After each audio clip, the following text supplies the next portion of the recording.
Hello, peeps and creeps, and welcome to Fright Club. I'm Gav, he's Danny. Hello. We are the Fright Club and this is a brand new episode of Monday Night Frights. It's a new season! Woo! Season 5, episode 1. 1, 5, 1. 5.1. 5.1. On tonight's brand new episode, we're talking about the Bill Murray classic, Screech! Know me better, man! I don't actually think to say this in this film. Oh. No. Frank, you are in trouble. Big trouble. All right. Let's just say, for argument's sake, that you're right, that I am in big trouble. What exactly would that mean? Look at me. Look at your future. Now, if you don't change your ways, you're going to wind up doomed, just as I am.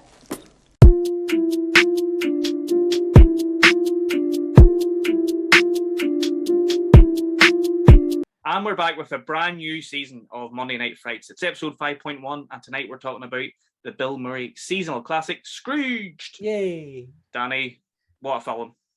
What a movie. Like, I love the Christmas Carol story. Of course. In all its forms.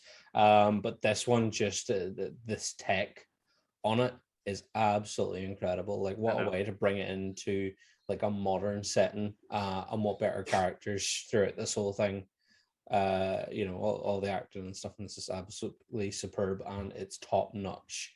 Murray, his maybe not his best, but up there with some of his best performances, I think. Anyway, yeah. But we'll get into it anyway. We've been away, Danny, for a little bit longer than what we usually are. We've had a pretty decent break, but we had to come back to bear festive greetings for all. Even though you're looking particularly festive. I am, of course. I'm wearing a lovely red jumper, but I'm you happen to be wearing... You've gone full-on Gremlins, little Joe Dante with your little Santa hat, and even a little Gizmo behind you. Yeah. Gone full festive frights for us all. Mr. Gimmicky Magoo here with the fucking Santa hat and the fucking pre-marked special. Oh, I mean, I did see them when I went to get one. They only had extra small left, and I would look like I was wearing a crop top. So probably best not. Danny, that's for OnlyFans. Just rock and tits. Rock them Gremlins covered tits. But yeah, so we've been away for about 6 or 7 weeks, which is mad. That's way longer than we sort of kind of expected. But we had to come back. We had to come back for Christmas, yes. So happy Christmas, everyone. It's Merry Christmas week. Chimbers. Merry Happy Chrysler. Yeah. Merry Christmas. Merry Chrysler. Up the Christmas trees. Hope you are all having a great Christmas week. It's not Christmas just yet, so if you're off, brilliant. If you're not, fuck. Sad times. Still a few more days to go to Christmas. Yeah. But much love to all those working retail at this time. It'll all be worth it when it comes to Christmas Day. It's not worth it. It's not. I was trying to be optimistic, guy. Come on. No. Fuck that. No. We're realists. We tell the truth. This is true. We are here to tell the truth, the whole truth, and nothing but the truth. Danny, we also tell the truth, but we also talk a lot of shite. We talk so much shite. We're going to try. I hope you're so glad to hear us talk more shite than we're going to try and trim a couple of minutes off these episodes because they're getting longer and longer as the seasons go on. It's not going to happen. I'm so sorry. We promise we'll do our best. We'll try so hard. We will. We'll try. But so far, by the end, it doesn't even matter. No, it doesn't even matter. So there you go. Anyway, we're here today to talk about Richard Donner. Richard Donner's Bill Murray. Scrooged. And Charles Dickens. I do love a little Dickens. Yeah, you love the Dickens. Oh, you made a joke there, Danny. Oh, we dick joke. Oh, you made a wee dick joke. So Scrooged. This was a film that I saw probably just on TV. It's on every year at Christmas. Yeah, it seems it's one of the Channel 5 specials, isn't it? It sort of makes a regular appearance on Channel 5. But way before Channel 5 was a thing. Like, it was probably BBC. Before it was launched by Spice Girls. Yeah, that's right. I remember that. Fuck me.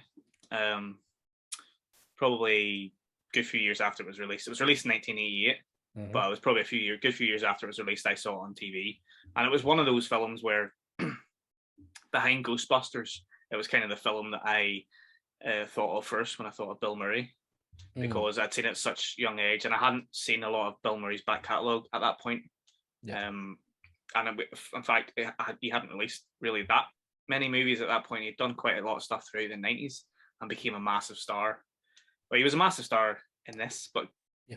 it wasn't the best of filming experiences for him, which I did know about. I knew it wasn't, his favorite time on set. I didn't know about all the shit that happened, so we're going to get into all that shit anyway. Do tell.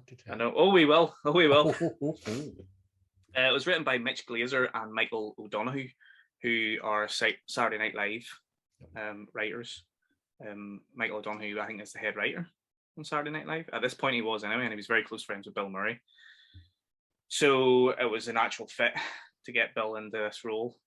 Although he had taken a sabbatical from filming movies at the time, because his last movie before this was Ghostbusters. It was 4 years prior, and I suppose it was the theme and just the whole craziness around Ghostbusters. He wanted to take some time out, and he was persuaded back by the writers, who was very close friends with him. So that's mad. Like, imagine Bill Murray didn't actually come back to acting. That would be crazy. Yeah, I couldn't imagine him not. I know that, you always see those reports where he takes his wee sabbaticals and goes off and does like wackies in it. Like, imagine they had mobile phones and like cameras ready back then to just like take photos of him doing stuff. The way you always see photos of him at like bars or out at the golf or whatever now. Like, wonder what was he up to between films back then? Like, was he up to the same? Oh, I don't know what he was up to. Who knows what he was up to? Snow, you say? Is it snowing out there? Snows? Snows? Who snows? Aye, so thank God he was persuaded back into acting, because my God, it's kind of criminal to think of the movies that we wouldn't have had he stayed away from acting for so long. So yes, of course, it's based on A Christmas Carol by Charles Dickens. Yep. Which is probably one of the most famous novels ever written, or novellas. Certainly one of the, if not, I think it is definitely the most adapted piece of literature ever. Yeah, I would say so. You've got obviously all the kind of straight up adaptations of it, and then you've got the likes of this, where it's like an interpretation of it, and then you've got what's the like Ghosts of Girlfriends Past, or whatever that one Matthew McConaughey is. All right. Basically this, but with girlfriends instead of instead of crouchety old money hungry man. But I still think, what's your favorite adaptation? Move Your Head. This guy's. There he is. Yeah. This guy right here. Yeah, we watched it the other night. The Muppet Christmas Carol. We're waiting. It's going to be our Christmas Eve watch. We're going to watch on Christmas Eve. Good. Because it will be our favorite as well. And I absolutely love the Disney Jim Carrey adaptation. The way where he plays Scrooge and then the three ghosts. Yeah, I think not a massive fan of that, but the story itself is a great story. To the whole thing. Yeah. I think the story is amazing, and it is, it is a ghost story. It is a horror story. It's quite terrifying. Yeah, this is why we're doing Scrooge, because people might think, why are you doing Scrooge? It's a comedy. It's a comedy. No, it is, but it's a comedy. It's got a split in there. Like, I think definitely even in the Jim Carrey one, the whole horror thing with Marley, and in this, yes, I think it's really funny when the Marley character in this appears, and he's still kind of that kind of like arseholey media exec swaggering in and pouring himself a drink with the golf cart following behind him, and then the golf ball falls. Fantastic scene. But still, like, the makeup effects in that, the dried out mummy look of him, and then when his arm snaps off when he's holding Bill, like, that's pretty terrifying if it wasn't for the fact that what we've seen before that's been pretty humorous. And yeah, I think all the adaptations bar the Muppets one doesn't lean into the horror quite as much. But the rest of them, when it comes to like the appearance of Marley and then the appearance of Death, and even the Muppets' death is pretty scary with that just big hollow face. Because did you know that it was supposed to be Gonzo? Before Gonzo was cast as Dickens, Gonzo was going to play Death, and the big, Gonzo's big nose sticking out the hood. But they decided instead to go make all the ghosts original Muppets, then original puppets. Just a Yeah, little factoid for you. Dropping the facts there, Danny. I love No, this is definitely like, yes, it's a comedy. Of course it is. We know it's a comedy, for fuck's sake. But there's enough horror in there for us to talk about it, and it's one of our childhood favorites, so we're talking about it. And it's adapted on, the original Christmas Ghost Story. Oh, the fact that old Dickens had to self-publish this because old publishers were like, people don't want to read horror at Christmas. Ghost stories. They don't want to read ghost stories at Christmas, so we had to go self-publish. And sure, didn't everybody fucking love it? Spoiler alert. Who'd have thunk? It's got a happy ending. Exactly, and that's it's all rooted. It's got themes. It's all rooted in that notion of like, this notion of prior to the Christian idea of Christmas and stuff. The idea was that at Christmas time as well, it was when the veil was also the thinnest between the living and the dead. And so people would gather around and tell ghost stories. And I think a lot of that's kind of forgotten now, but I love hearing we Christmassy ghost stories. Yeah, for sure, man. It's more of a sort of dark fantasy comedy, I suppose you could say. But it is dark. There's a lot of dark moments in this. And yes, the humor there, obviously. There has to be humor when you've got Bill Murray. Oh yeah. But the the themes in it and the places that it goes is quite dark at times, and it's horror. It's horror. So fuck you. Anyway, so 135 adaptations there's been, or thereabouts. In fact, there's probably more now because that was the record a few years ago. I think 2018 or something. So there's been a couple since then, but over 135 adaptations of A Christmas Carol. That's amazing, isn't it? It's crazy. And there one with, is there a Scrooge McDuck one? Yeah, of course there is. Yeah, one, and yeah, it's so famous. The book or the novella is so famous and it's timeless that the word Scrooge, that's his name. That's his Ebenezer Scrooge, his surname. Scrooge is now a word. Like I think is that in the dictionary? Is that an actual word now? Where if it's not an official word, it's definitely a word that people use to describe grumpy bastards, especially at Christmas. He's an Al Scrooge. And it's kind of like everyone knows what that means, even if they've never seen an adaptation or read the book. Have you read the book, by the way?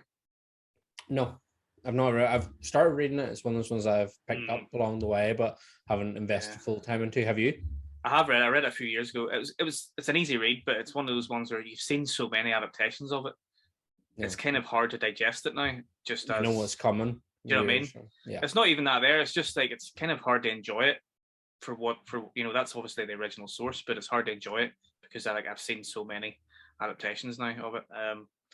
And Scrooged for me is probably up there. I don't know if it's definitely the best adaptation. It's probably not the best, because obviously they have, they play around with the names and they completely change the setting and story. But what I love about this is that whilst this film's going on, they're filming A Christmas Carol.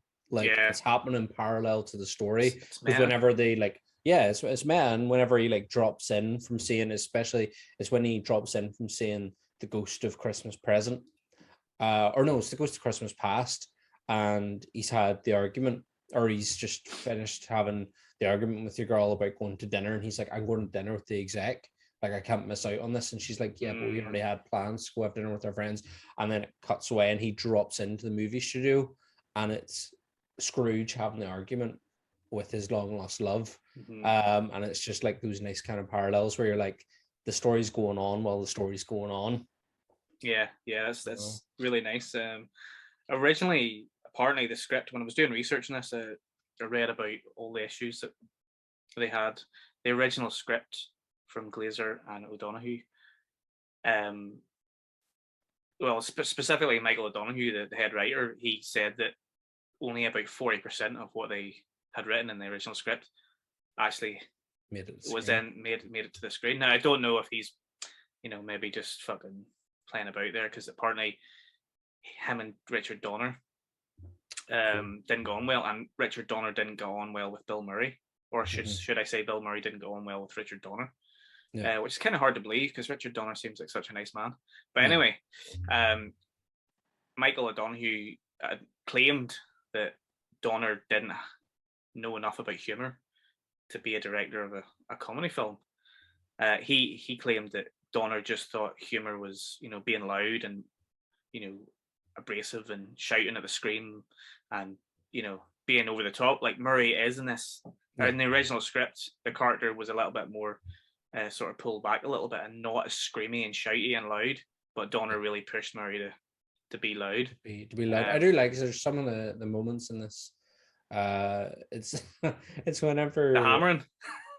Would you please stop that hammering?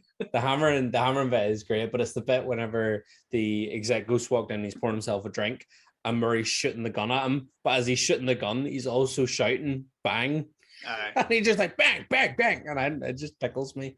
Absolutely tickles me. Well, I think one of the reasons why Murray didn't enjoy the experience so much was because he didn't like the fact that he was the lead man, which is bizarre now. But, coming off Ghostbusters, which was, I wouldn't say it was an ensemble piece, but, we had people to play off. Mm-hmm. Even though he kind of was the main guy. Yeah. He wasn't really the main guy at the time of the filming. Mm-hmm. But, this was his first leading man role after that. And, he would go on to do many movies after this. And even if you look at something like Groundhog Day, which is probably one of his biggest movies, the character of Frank Cross is kind of similar to the character who he plays in Groundhog Day. He works in the TV industry. He's angry all the time. He doesn't really like life. He's not as bad in Groundhog Day as he is in this, but sort of similar, kind of like a watered down version. Yeah. So he obviously got used to that role, and he plays it pretty well, I would say. But I didn't realize the fact, that in my head I can't imagine Bill Murray being, anxious or being I don't see him subdued. Being in that, yeah. Yeah, he's not. He doesn't come across as a subdued character. I think with age, he definitely has settled into that. But for his younger stuff like him in, as you say, this Groundhog Day, Stripes, he's quite loud and bold and in your face. And but he does have one of those voices. He's got a quite soft-spoken voice, so he has to really ham it up to get to there. He's not a John Belushi type. Who's just naturally loud. Could you imagine Belushi if Belushi had done something like this? Yeah, I know. Shame. Interesting take. I know. Uh-huh. Anyway, so Murray being Murray obviously would go off script quite a lot, and I think that was another thing that Richard Donner had issues with. Yeah, from what I read, I don't know if there was actually any sort of issues that happened in front of people or anything. I think it was more like afterwards in interviews and stuff, they both kind of admitted. I think it was more from Bill Murray's perspective, where Donner did admit that Murray was hard work. He would go off script and stuff, and you sort of, you had to kind of handle him and reel him in a few times. But I think Murray had real issues with the fact that maybe Donner wanted to do his own thing and wouldn't let Murray do his own thing, which is kind of ironic. But I think that it works anyway. It's a good movie. Yeah, I really enjoy it. When did you first you said you first started seeing it when it came out on TV? But yeah, it was definitely probably 91 or 92 or around that time. I remember watching it on TV, and then I just remember sort of seeing it all the time at Christmas time. Mm-hmm. As you do now, you always go oh, what Christmas movies do I want to watch now? And it's so easy now to go ahead and just watch anything because they're on streaming services and all that sort of stuff. But back then, you kind of had to wait for it to come on TV, and it was one that just kind of was on TV. It just seemed to be on TV all the time, and maybe we taped it. I'm not sure, but I really liked it because I liked the fact that there was a little bit of a horror element to it, and it was kind of for a kid, it was scary, but it wasn't too scary. It was that sort of almost like a Beetlejuice type vibe to it. Maybe not quite as much as Beetlejuice, but you had the ghosts obviously, and the first Ghost as well is pretty scary for a kid. Yeah, and it came out in the same year as Beetlejuice. Funny enough, 1988, and they were both up for best makeup at the Oscars the year after, but Beetlejuice won. Neil won it for the makeup. So, and also there's another little tie-in with Beetlejuice as well. A tie-in that we've spoken about quite a bit. Musical tie-in, would you say? Yeah, a little bit of a musical tie-in there. Mhm. The maestro himself, well, not yes. the maestro, but Mr. Elfman. Yes, which is weird because Which this ties in is for Christmas. he's an elf. I know, Elfman. but it's weird because like you can just tell an elfman score, can't you? Like as soon as that Oh, yeah. opening 100%. titles, you get the aerial shot, which is just always in his scores for some reason. You know, the aerial shot over the Christmas scene, and you get that real sound that is so iconic for Danny Elfman. Yep. It's not a score that I remember. No. Like it's not something I can go if I heard it, I'd be like, oh, that's Scrooge. But if I heard the opening titles, I'd be like, that's definitely Danny Elfman. Yeah, you know it. You know his stuff exactly. It stands out.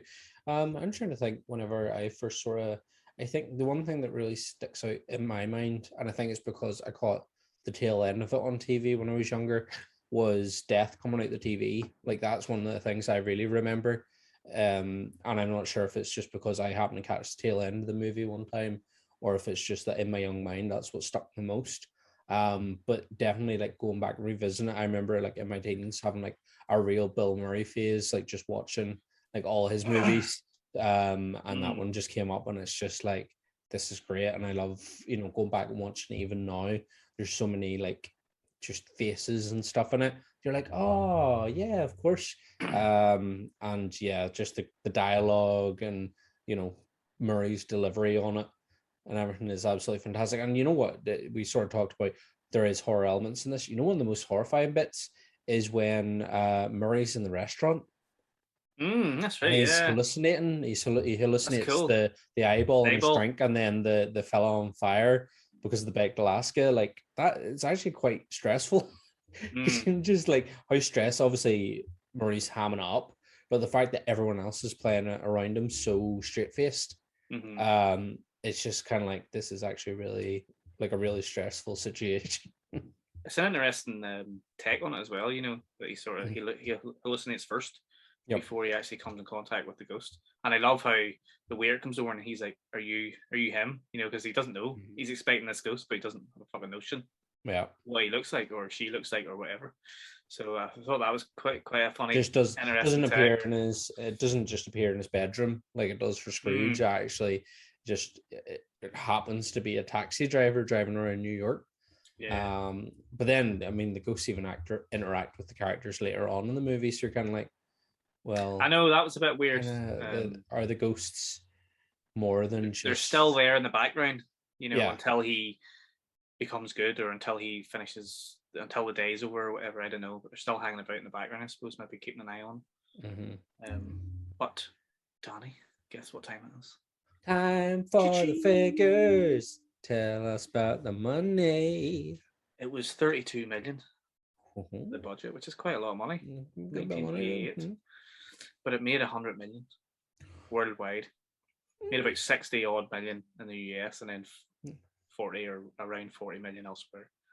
Pretty successful. And when was this? Is this one of those Christmas movies that was released in around Christmas? Or was this one of those Christmas movies that weirdly appears in like spring? Was there a release date? I just wrote 88. I didn't write the actual date. I'm sure it was around Christmas. You would think, but there's always those Christmas movies. Yeah. The one that always gets me, because it opens, and I'm going off track as we often do. But it came out in June, but it opens with Christmas music. It's a Christmas movie. It's the kids get it as a Christmas present, and they go out to Hawaii at Christmas to spend time with their auntie. Jurassic World. Jurassic World is a Christmas movie. Don't tell me it's not. Is it? It is. If you watch that movie, it opens with Christmas music. I can't remember what it's like, traditional Christmas instrumental music, and it's snowing, and the kids get as their Christmas present from their auntie a visit to Jurassic right. World. Yes, you're correct. I do. Yes, I remember. So, the auntie it's your girl. It's fucking Judy Greer, isn't it? From Halloween. It's Ron Howard's daughter, Bryce Dallas. Oh, sorry, no, the mother. Sorry, I know she's the mom. Yeah. Greer is what I meant to say. Yeah. But yes, who just seems to be like the mother auntie in like every movie ever made. Mom aunt. I know, mom That's aunt. called incest. But anyway, and cut back to Scrooge. So as Danny takes a lovely drink of wine there. Oh yeah, A little rosé. rosé. Ooh. Brought to you by Gemshed. Brought to you by Tropicana orange juice. So anyway, Murray, yes, Frank Cross, what a dick. Actually, a dick. Like, I mean, he's horrible, like really, really horrible guy. Absolute arsehole. Even like the thing that gets me is in his like above his office door is the meaning of the word cross, and you're just kind of like egomaniac. Yeah, exactly. He's almost unrealistically cunty. Yeah, he's like, he is honestly like Scrooge times 10. Like Scrooge is a cunt, like he's an almiser, but Cross is just the cuntiest of cunts. It's weird because there's moments in it where him and his assistant, who's obviously the Cratchit character. Yeah. I can't remember the name of the character. I can't remember her name, but she's an amazing assistant. Yes. And he's like, at the start you sort of think, oh, they're quite friendly, and then he rips down the kids' painting and stuff, and he's like, no, you have to stay here tonight, and she's like, no, and she's sort of just accepting it, and then you realize when she goes home to her little wee apartment and the kids are all there, and you're like, fuck, surely she must be on a decent wage. Surely she can afford like a semi-detached house or something, or at least her name's slightly Grace. bigger. Grace Cooley. She's brilliant in it, by the way. She's really good. Yeah, so that's when you start to realize, fuck, actually Frank Cross is a real cunt. And he doesn't, later on you find out he doesn't even know that, the kids like are about a family and stuff, and about and you're kind of like, this is your assistant, mate, and you don't even know anything about her. It's shocking. But again, that comes with the story, it's the same with Bob Cratchit and Ebenezer Scrooge. Ebenezer doesn't know about Tiny Tim until he's shown by the Ghost of Christmas Present what's going on with the Cratchit family. I know, but I even feel like Frank Cross is even more of a Scrooge than Scrooge is. He's just such a bastard. It's the point in the film where so he's been visited by his ex-partner. What was he called again? Lou Hayward. His ex-boss, his sort of mentor. Yeah, his mentor Lou, who is meant to be the Marley character. When he's visited by him, and he leaves the voicemail message for his ex on her answering machine. Claire comes to the studio the next day to ask him, what was the voicemail about, what's going on, and then he shouts. He's like, "Hey, get out of here! What are you doing here?" And she's like, "Are you shouting at me?" But then he goes over, and it's his assistant's kid is like in the studio, and he's like proper like shouting for security and all. And you're like, that's a child, man. Like obviously, and does he not like grab him by the fucking scruff? Yeah, he's like holding him up by his like the neck of his jumper, and you're like, leave the wee boy alone. Like, seriously, what a bastard! Like bad bastard. But we need bad bastards. You need it because how else will we learn to be? He does a U-turn at the end and becomes really good at the end. But so back to some of the issues that we had on set. Apparently, at one point during filming, Murray was actually coughing up blood because he ingested some of the fake snow. Oh God! Right. I know. So I don't know how serious it was, but I'd read that, so it must be true. If I read it on Google, because obviously Google's the gospel. Was it Wikipedia? Because Wikipedia is a reliable source. I don't think it was Wikipedia. It was something else I was looking, but I was just trying to get some facts, because this is what this show is all about. I know. So, and then he also got injured quite a lot because obviously the Ghost of Christmas Present, Carol Kane. Carol Kane. Fired the fuck out of him. She actually did beat him up. Like, they were all legit, because the stunt coordinator told her, just hit him, just do it, like, and like she was properly slapping him and grabbing his ears and his lips. I think the part where she grabs his lip, when obviously they've done loads of takes of it, there was a point where she grabbed his lip and he burst like blood vessels and stuff in his lips. So that's weird. So yeah, it's no wonder it was a fucking horrible experience. But anyway, it wouldn't be bad getting slapped about by Carol Kane. She's a better crack. Like she's good. I love her as Lillian, the landlord in Unbreakable Kimmy Schmidt. Is that what she's in as well? I've seen it, but I have seen like the first season of that, but I don't think I've seen any. She's the landlady in the Unbreakable Kimmy Schmidt. She's absolutely fantastic in that. She's brilliant in this, but she was in Princess Bride as well. But she was also in She plays Granny in Addams Family as well. Yeah. Which is weird because there's a scene in this where they talk about Addams Family, isn't there? Mm-hmm. Yeah, they're doing it's the quiz question, isn't it? Yeah. It's Christmas present texts or to see the brother and the wife and all their friends playing the games, the TV. They're doing TV quiz game, and Frank knows all the answers because he was raised by TV. Obviously. But that's the thing, his brother seems okay. So what kind of upbringing did his brother have? Well, his brother, who is actually a real brother in real life, I think is probably, what do you think, like maybe 6 years younger than him? Is he 5 or 6 in that flashback? Yes. Oh no, the mum's pregnant in the flashback. Sure. But what age is? I'm saying what age is Bill? Oh, or Frank? He's about 5 or 6, isn't he? Something like that. Yeah. So there's about 6 years. Let's say 6 years. So something must have happened. I'm not sure. Maybe his dad passed away. Frank got diddled. Oh. Oh no! Oh no! Or something happened. Maybe they never actually did. They explain about his parents? What happens to? I'm guessing his dad's died. Maybe. And then maybe they moved out or something, and his brother was all right, but brother turned out okay. Wasn't raised a TV hallion like young Frank. There's nothing wrong with watching TV, sure. There's nothing wrong with. I remember fucking sitting down. Remember throwing down a cushion and lying down like that. Spread out, fucking watching TV about there. Yep. You'll get square eyes. 100%. That was always the thing. Yeah.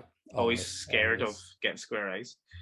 I wonder, was that a thing over here, like just in Northern Ireland, or was that a thing, like, is that a kind of general worldwide I think people thing? should leave your comments below. Were you ever told when you were younger if you sat too close to the TV, you get square eyes? Or if you watch the TV for too long, you'd get square eyes? Yeah. Yeah, let us know in the comments. Let us know in the comments, yeah. But, so... oh, my ear's getting really itchy here. There we go. Mm-hmm. So obviously one of the main things about this is the ghosts, and the ghosts are kind of what make it. Obviously Murray is the main character, but I feel like the 3 ghosts, specifically the first 2 ghosts, because they've got a lot of personality, they're very charismatic. They really make it. And they're so different to the 3rd ghost, which is, death. Always death. He's always death. Death. He's a big Nazgul with a TV face. Pretty much, which I thought was cool. I forgot about the TV face. I thought that was really cool. Yeah, I'd forgotten about the TV face. I just remember the big metallic hands. Yes, and it's the bit screen. Whenever he first appears, he's going to grab Frank, but then the door gets bust in, and he has to. Is it Elliot?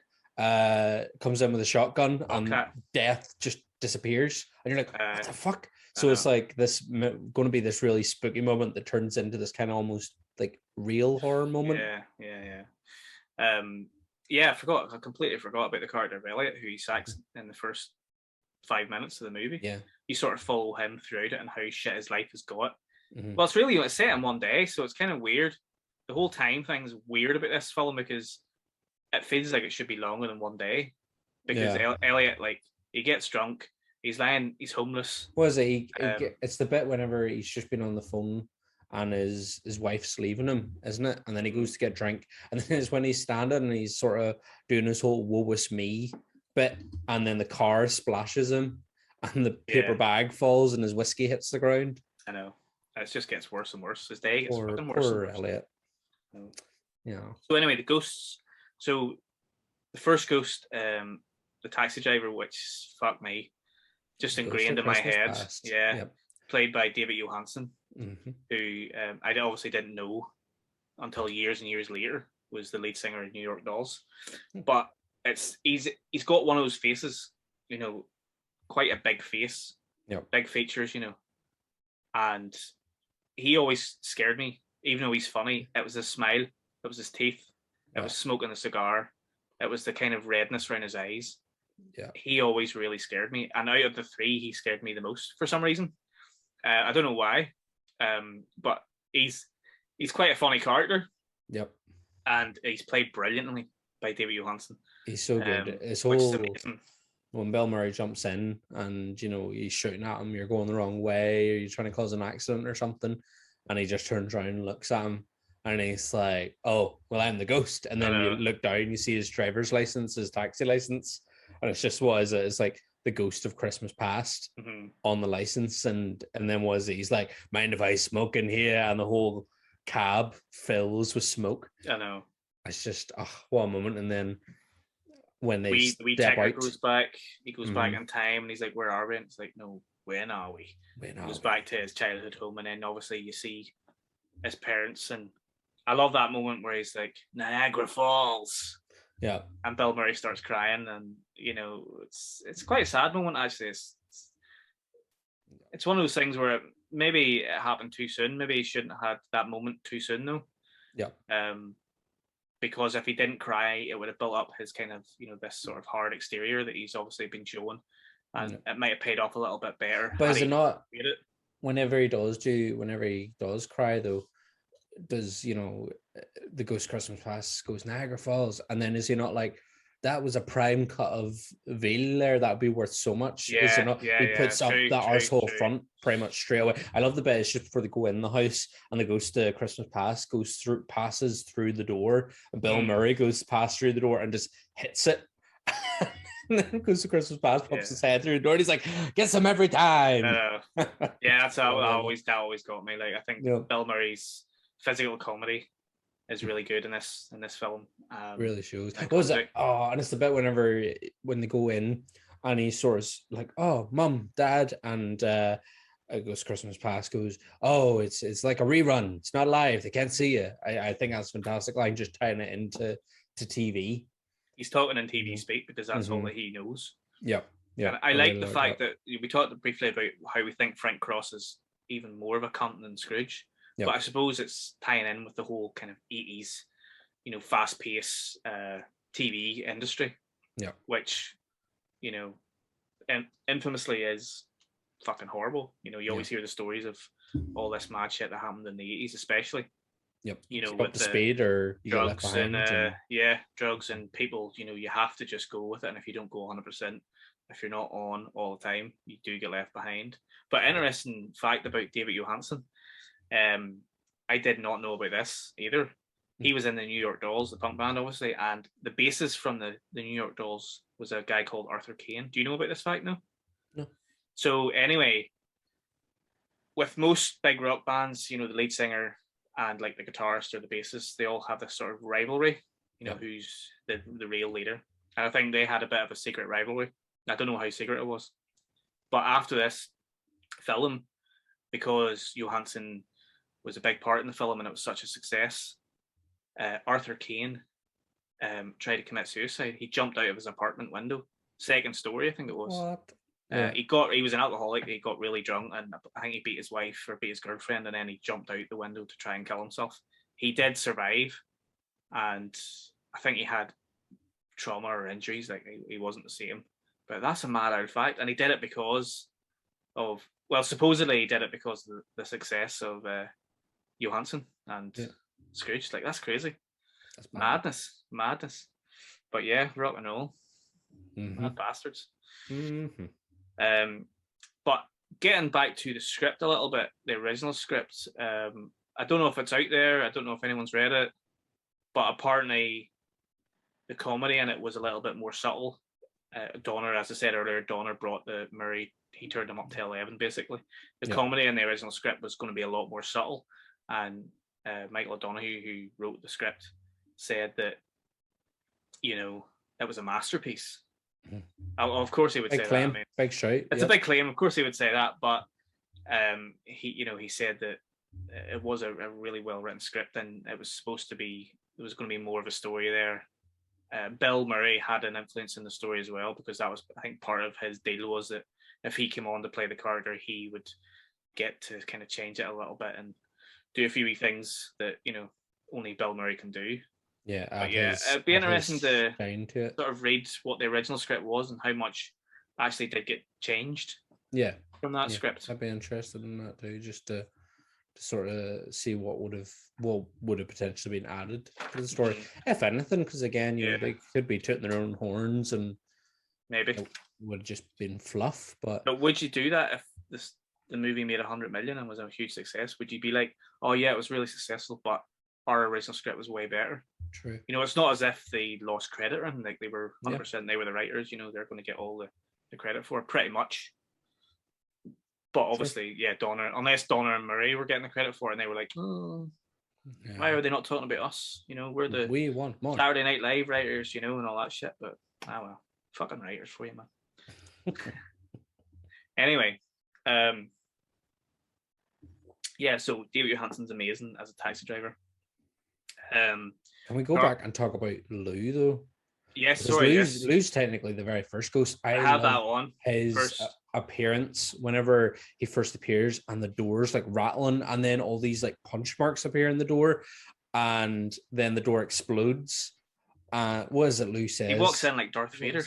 Yeah, he just sort of strides in, and he's like, "Was it? Is he not just like golf? One entrance, or something?" He just and he's got the golf cart dragging behind him, and just goes straight over to the bar, and it's just making him sell a wee drink, and it says he's pouring the drink, and you just see the golf ball being pushed out of the back of his head, and the wee mouse appears. That's amazing.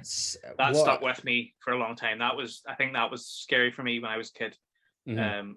I mean, amazing makeup. And just seeing the mouse come out, and you're just like, fuck. Yeah, to have a mouse inside your head, like that's really scary. Rattling around with the golf ball, and it's the song, the way he keeps the sunglasses on pretty much the whole time until he's getting serious with Frank, and he takes them off, and it's just, you know, the eyeballs have dried out and aren't there anymore, and it's just the wee pinhole, basically. Wee piss hole in the snow eyeballs. Exactly. And he's just dusty as fuck. I know, it's the dust. I think it's the dust and the real sort of grey. Just the ashiness to his skin. The ashiness. So it's not skin anymore. It's just fucking dried out. Paper. Yeah, and then when he goes, he takes the drink of whiskey, and all the drink comes out the bullet holes. Amazing. John Forsyth is the actor who played him, and he turns up later in the flashback scene. Yep. But then it's weird because he's quite a nice guy later. I know he's a bit creepy with some of the girls, but he's like my wife. He's like, oh, you, me, and my wife, and she's like, oh, your wife's not available. Well, it looks like it's just you and me then. I know. I mean, he's a wee bit creepy, but he's kind of like, at least he's getting into the spirit of Christmas, which is completely different to Frank Cross. Yeah. So it's weird that they played on that, but yeah, what a ghost. And then he gets really scary when he grabs him and he pulls him up through the glass and all. Yeah, but it's when the glass goes all like liquidy, and then his arm's just stuck there, and then the arm starts to tear away as Frank's pulling at it, and you see all the tendons and the papery bones and stuff, and just what an absolutely fantastic moment. Brilliant, so good. Love it. And we talked about the first ghost, the taxi, and then we'll talk about Carl Kane, who's amazing in this. Christmas present. Who doesn't say, "Know me better, man." No, me better, man. We got no me better, mans. She says a lot of. She does a lot of slapping. She slaps him about a bit. She slaps him. I love it. It's whenever she first goes in to Grace's house and she's like dancing about, and Bill Murray's climbing through the window, and the wings keep slapping him. I love that. That was all legit. Like that, you know, that was a lot of that wasn't planned. Yep. He got beat up quite a bit. I love the bit with. There's like an X on his face. Yeah, and she fucks off, and you're like, "Where's she away?" And she just comes over, smacks him. Does it like wind up and run to him? Yeah. Yeah, I mean, it's kind of cheap. It's what we call cheap pop, but it's kind of like, you know, slapstick humor. It's Three Stooges type. Yeah. You know, beating people up. It is funny. But again, does it fall under the whole, you know, his TV shtick? Like he would have grown up with a lot of that sort of slapstick humor, and you know, I think one of the big things with the Christmas Carol story in general is how much of these ghosts are actually a part of Scrooge or of the character, you know, or they just actual projections of his own, you know, his own feelings about Christmas manifested as these three ghosts. And I think that's what's really interesting about Jim Carrey Christmas Carol, is that not only does he play Scrooge, he is actually the three ghosts as well. So they're all a little part of Scrooge, you know. I don't know. It's a take. It's a take. Piece of his soul. I think that's right. Yeah. But she's brilliant in this. Even the way she talks, like she's like a ballet dancer, fairy stroke. She, you know, boxer. Yeah. She's ditzy. Like she talks like she doesn't have a full brain cell either. Come on, Frank. Kind of funny. Yeah, it's kind of funny. But she's got like a sweet thing to her as well. Yeah, and she gives as good as she gets with Frank. I think there's a bit later on during the quiz, and what was it? He answered, or was it, what is it? What does Uncle Fester play? And they say, oh, piano. And he goes, no, it's a harpsichord. Everybody knows that. And then there's another question later on, and she answers it, and she goes, everybody knows that, you know. So it's not just physical that she's hitting him with, she's also can retort back, you know, with the dialogue, which I was like, this fantastic maybe character. not as ditzy as she seems as well.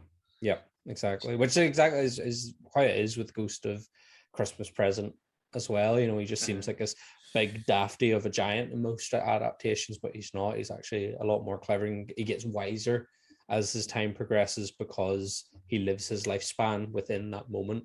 Yeah, he's with Scrooge. Now, it doesn't really happen in this, but you know, she still is more than she lets on to be. And then obviously the line of the film is, you know, bitch hit me with the toaster, which is a very iconic line, and I just always loved that sequence with her. She always stuck in my mind more so than the other ones. But then we get to the final ghost, which, you know, is always the Nazgul type death. It's the bit just before we see the actual Ghost of Christmas Future, or Ghost of Christmas Yet to Come, and it is somebody acting as the Ghost of Christmas Yet to Come, but Frank's freaking out because he's he's here. That's brilliant. Whenever the elevator opens and he's screaming, and it's like, oh yeah, that's Murray as best, just desperate screaming, and really, really good acting. And then obviously you find out, no, it's just a guy on set, and it plays brilliantly because it's a red herring, because obviously later on, well, a few minutes later, when he goes into the elevator, you think, oh, it's you again. But if you look carefully, it's a different cloak. It's different, you know, something different about this guy. And then you realize that this is the actual real ghost. Yep. And I love that whole thing when the elevator doors open and he goes out, and you get the sort of Willy Wonka corridor where it's kind of like tilted, and he's like sort of discombobulating, you know, it's kind of weird. It reminds me of Beetlejuice. It's kind of Burton-esque. Yes. The setting, and even the, you know, the crematorium with just the one big furnace. And I was like, this is very Burton-y. There's a lot of, as I was watching it, I was like, oh, there's a lot of Beetlejuice things happening with a lot of connections you could make to Beetlejuice. But the scene that it's the corridor where they're going into the waiting room, isn't it? Before they get to the waiting room in Beetlejuice. And it's a weird shape and it's just very weird. Yep. But so he eventually finds out that this is the real ghost, and I love that scene that you talked about where the ghost comes out first before he actually makes contact with them. The TV comes out of all the TVs, and the big hands come over. But then Elliot obviously busts into the office with his gun. And I love that you don't get a face to this ghost; you just get the TV screen, which I think is, you know, again, a part of the character of Frank Cross, because he's lived his whole life he's obsessed with TV. And his future. It'll be the death of him. Well, there you go. It'll be the death of him. So clever. That's clever writing, boy. Oh, so very, very clever writing. But we can't go any further without talking about the spoopy fucking chest scene. Where, do you not remember that? Oh, yeah, with the wee fucking shriveled gremlin people like, amazing. Fucking love Ghillies. Good. That bit actually was very Nightmare on Elm Street. I thought I got major Elm Street vibes from that. I'll have to get a screenshot of that and put it up because it's fucking hilarious. I forgot all about it. Spoopy moment. Absolutely spoopy moment. I love as well when they're doing the whole Christmas Yet to Come bit, and you get to see Karen Allen's character Claire. You know, she's kind of turned into this like horrible, begrudging old figure because of Frank's influence on her, but her character the whole way through it is just it's so like lovely and heartwarming, and it's nice that Scrooge has a character like a love interest. I thought that was one of the nice things that they brought to it, because yes, we kind of get to see that in his Ghost of Christmas Past story in the original Christmas Carols, but it's not actually a thread that continues throughout. Whereas in this, it is actually something, you know, we get to experience it whenever he leaves her the message, and then she actually comes, and we get the whole story about Lumpy, which ties into his past and his present and stuff. And also Karen Allen just has a lovely face. She's just got this really, really lovely face. She's got a lovely smile, a lovely warm smile. And as soon as she walks into the studio to see Frank, and you're just like, that's nice. Like, why did you give her up for TV, for the fame and the money. Obviously, at the end you get that amazing speech. The whole end sequence is iconic as well, and he does that speech, and you get Elliot in the TV room, in the control room with the gun, and everyone's like, "What the fuck's going on?" And he does this amazing speech, and it turns out to be better than the show, would have been. And he speaks to Claire. Is it Claire? Isn't it? Yeah. Mm-hmm. And he goes around the room and he talks to people and blah blah blah. As good as that is, he's still a bastard. And he's still kind of, he hasn't enough. Fully redeemed himself. Like, it's not enough for me. At the end of Christmas Carol, Ebenezer, he buys a turkey, he goes and sees the Cratchits, he gives money to charity, he stops and sees his brother. He hits all the points he's meant to hit and does a nice thing for all of them.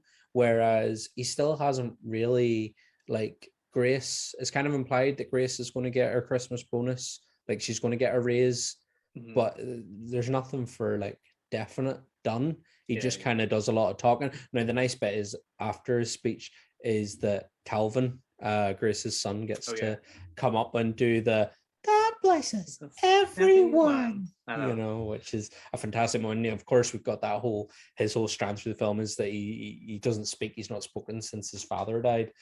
So he finally speaks. His crutch is since he saw his father die, so he witnessed his father's death. He witnessed it. Yeah, it was really quite a sad. It's a really sad thing, and the family it's all the siblings seem to pick on him, like dressing him up as a Christmas tree and stuff. You're like, leave the wee boy alone. I know, but I think it's just banner, isn't it? They do it every year, so that's true. That's true. So it's just a bit of banter. We'll just cover the boy in lights and hope he doesn't get electrocuted. I know the scene, and where he sees into the future, and you see Calvin in the sort of mental facility, and he's really like creepy looking, and it's like he gives Frank a sort of stare as if he's looking at Frank when Frank is watching him.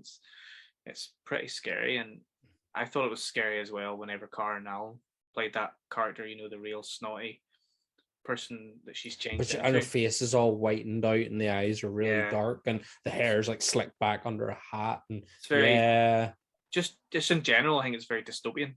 It's like, this is weird, but also we forgot to talk about the wee homeless man who's dead.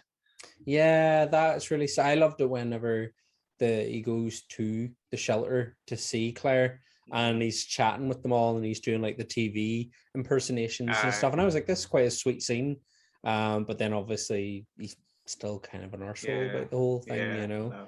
The old man dies, and then the old man's frozen down in the sewer because he can't get into the shelter for the night. That's sad, but so fucking great movie, man. Excellent movie. One thing we haven't talked about, and I think it's sort of one of the funnier moments in it, is the person who's there from like the TV censor society, who's like, you can't have her on TV. Her nipples are out. And she ends up. You just see the top of her nipples, like she keeps getting clattered and battered. She gets hit with a lamppost at first that one of the props guys is moving, and then a piece of the set falls all on her, and then she gets hit by a barrel, and her whole thing every time something falls at her is, oh shit. And then later on when she gets off with your man later? It's Bryce, played by John Glover, is tied. He's tied to a chair, isn't he? And then she's kind of, everyone's like kissing, and Bill Murray's saying, oh, be with loved ones, and and she just looks at him pure hungrily and just jumps into his lap. Exactly. You're just like, it's such a weird ending, really, isn't it, to the movie? It's bizarre, but I thought it was funny whenever at the very first time she gets knocked out, and Bill Murray's like, oh, cover her nipples up or something. Is it cover? He just goes cover her nipple and then turns her head. And he's like, see, isn't that okay for TV? Big crack from her neck. It is a funny movie. Like, there is some, it's not as funny as it was whenever I was a kid, but there's stuff that I found that maybe would have went over my head a little bit more that I found funny now. I still find the horror elements in it really good, and I wish they'd pushed a wee bit harder with that. Could have leaned in a bit more, but I love the makeup. I love Lou. I think his makeup's amazing. I love Carol Kane's ghost. She's the favorite. I love the taxi driver. and I love the TV face of death. So all in all, the thumbs practical. up. One thing we haven't mentioned is how fantastic the practical effects are in this film. Like even like Carl's wings are very obviously just like flimsy pantomime wings, but I think that's what makes it, because Christmas time is panto-y time. Yeah. You know, but I love Lou's practical effects are fantastic, and that arm crumbling apart. I know. Just looks unreal. Like all the dust flying off it, you can still see the individual with like tendons and arteries and stuff that are just dried out. Incredible. No, that's it, Danny. That's all from us. We've talked about Scrooge. We're back. We are back for season 5. We are back for season 5. Yeah. We are. And Christmas week is upon us, so we hope that you all have a great Christmas. Thanks again for supporting us, and as always, we love you. And follow us on Twitter. Follow us on Instagram at The Fright Club NI. Yeah. Check out the website www.thefrightclubni.com, because we're starting to do film reviews as well, Danny. We've got loads of film reviews, editorials, all sorts of things for you to check interviews, out. T-shirts to buy. Still a few T-shirts and patches are still there. And don't forget to like, comment, and subscribe. Let us know, what do you think of Scrooge? What is your favorite adaptation of Dickens' A Christmas Carol? Which is your favorite ghost? I am very fond of, my favorite interpretation of any of the ghosts is the Muppets Christmas Carol, Ghost of Christmas Present, because he shouts, "No me, butter man!" And that says that about 4 times in the space of 5 seconds. Yeah, exactly. So he's amazing, but also his song is amazing as well. So, the song is that's my shout. I've been singing it in my head all the time. I love one of my favorite lines from that movie. Before we go, one of my favorite lines from that movie is the song at the very start, and it's the mice. Jesus for us, mices. Yeah. Oh, and it fucking tickles me. I tell you, man, we watched it a few nights ago, and as soon as it starts, Janine's and floods Niagara Falls. Niagara Falls. I know. Just that opening, you know. Him walking around the corner. Oh man, brilliant. Anyway, we're getting off. We're talking about another film completely. That's it. But that's for whenever we do another channel that isn't horror based. Christmas movies, although or Muppet movies. We'll just do Muppet movies. We can maybe do Muppets, scary things from Muppet movies, because sometimes they have their moments. We spoke about Beetlejuice on this video, so we'll put a link to our Beetlejuice episode. Yeah, check out the Beetlejuice. And we also spoke about Gremlins, so we'll put a link to our Gremlins episode. What else did we speak about? Danny Elfman. Talk about Danny Elfman. We'll put a link to our Darkman episode. What other stuff did we do? Simpsons. We've done Simpsons True to Horror, and he does that. Yeah. So there's lots of. It's all interconnecting. Yeah, it's all interconnecting. And who knows? Maybe sometime later this season we might talk a little bit more about Donner. We might. We. There's a good chance we'll do another Richard Donner movie this season. Yeah. We'll see. Yeah. We'll see. Can you guess? Can you guess what it is? Can you guess what it is? There are clues out there as to what it may be. Clues? Clues? Clues? Did I say cues? You said cues.